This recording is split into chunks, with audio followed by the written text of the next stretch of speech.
கருணை கரங்கள் சார்பாக அன்பும்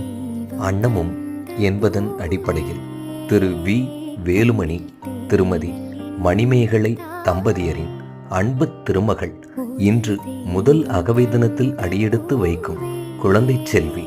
தஷ்விகா அவர்களின் திருக்கரங்களால் அரசு மருத்துவமனையில் சிகிச்சை பெறுபவர்களுக்கும் வயது முதிர்ந்த தாய் தந்தையர்களுக்கும் ஆரஞ்சு பழங்கள் அன்ன தர்மமாக வழங்கப்பட்டது.